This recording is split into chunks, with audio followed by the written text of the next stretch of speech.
সবাইকে স্বাগত জানাচ্ছি পিএসপি টিউটোরিয়ালে। তো প্রথমে আমি বলে রাখি, এই টিউটোরিয়ালটা হচ্ছে সম্পূর্ণ বিগিনারদের জন্য, যারা কেবলমাত্র পিএসপি শিখবেন বলে শুরু করতেছেন তাদের জন্য। তো আমি প্রথমে একটা স্লাইড খুলেছি, তো এখানে কিছু ইন্ট্রোডাকশন দেওয়া আছে পিএসপির উপরে। তো প্রথমে হচ্ছে হোয়াট ইজ পিএসপি, অর্থাৎ পিএসপি এর কি। তো এখানে 3-4টা পয়েন্ট আছে। তার মধ্যে হচ্ছে পিএসপি একটা প্রোগ্রামিং ল্যাঙ্গুয়েজ, যেটা ওয়েব অ্যাপ্লিকেশন ডেভেলপমেন্টের কাজে ব্যবহার করা হয়। তারপর হচ্ছে পিএসপির যে পূর্ণরূপ সেটা হচ্ছে হাইপারটেক্সট প্রি প্রসেসর, এবং এটা ডাইনামিক ওয়েব অ্যাপ্লিকেশন তৈরির জন্য সবচেয়ে ভালো একটা টুলস। আর 4 নম্বর পয়েন্ট হচ্ছে এটা একটা সার্ভারে রান হয়, যেটা ক্লায়েন্ট এবং সার্ভারের মধ্যে একটা রিলেশন তৈরি করে।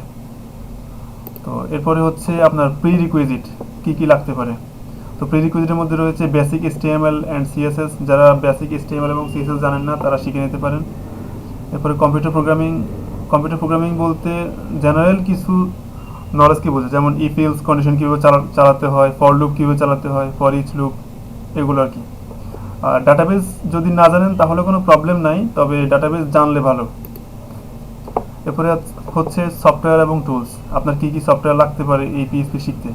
প্রথমে লাগতে পারে হচ্ছে একটা ওয়েব সার্ভার, যে ওয়েব সার্ভারে আপনার পিএসপি রান হবে। যেহেতু পিএসপি হচ্ছে একটা ওয়েব বেসড একটা প্রোগ্রামিং ল্যাঙ্গুয়েজ, সেজন্য এটা চালাতে হলে একটা ওয়েব সার্ভার লাগবে। তো এরপর লাগবে হচ্ছে একটা ডাটাবেস, যে ডাটাবেসটা ইউজ করা হবে। তো এরপরে হচ্ছে একটা টেক্সট এডিটর, যে টেক্সট এডিটরে আপনি পিএসপির স্ক্রিপ্টিং ল্যাঙ্গুয়েজগুলো লিখবেন। তারপরে হচ্ছে একটা ব্রাউজার, যে ব্রাউজারের মাধ্যমে আপনি আপনার তৈরি করা পিএসপির ফাইলগুলোকে রান করবেন।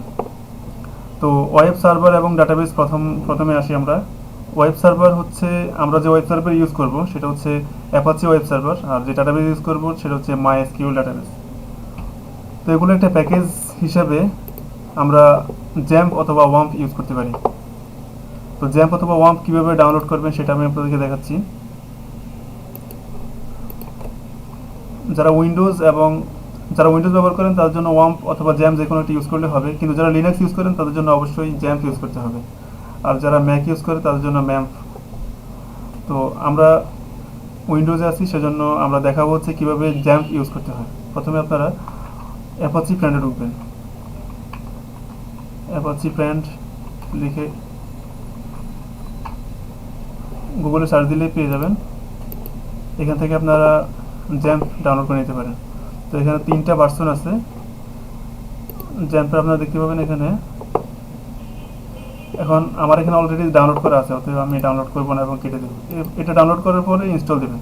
ইনস্টল দেওয়ার পরে আপনারা দেখতে পাবেন যে আপনাদের সি ড্রাইভে, আপনারা যদি যে ড্রাইভে ইনস্টল করবেন, যদি সি ড্রাইভে ইনস্টল করে থাকেন তাহলে সি ড্রাইভে দেখবেন জ্যাম্প নামক একটা ফোল্ডার তৈরি হয়ে গেছে, অর্থাৎ এখানে জ্যাম্পটা ইনস্টল হয়েছে। তো এটার মধ্যে আপনার যে জ্যাম্পটা ইনস্টল করছেন এটার মধ্যে htdocs নামক একটা ডিরেক্টরি তৈরি হয়েছে। এই ডিরেক্টরির ভিতরে ঢুকে আপনি আপনার যত যাবতীয় শিকার যত কিছু আছে সব ধরনের ফাইল আপনি এখানে তৈরি করবেন। আপনার সম্পূর্ণ কাজ হচ্ছে এখানে। আপনি এই ডিরেক্টরিতে কোনো কিছু ডিলিটও করতে পারবেন না। যদি htdocs-এর বাইরে কোনো কিছু করেন তাহলে সেটা আপনি রান করতে পারবেন না। htdocs-এর ভিতরেই রান করতে হবে আপনাকে। তো এটা ছিল আমার প্রথম টিউটোরিয়াল। তো আশা করি সামনের টিউটোরিয়ালগুলোতে আমরা পিএসপি নিয়ে আরও বিস্তারিত আলোচনা করব। ধন্যবাদ।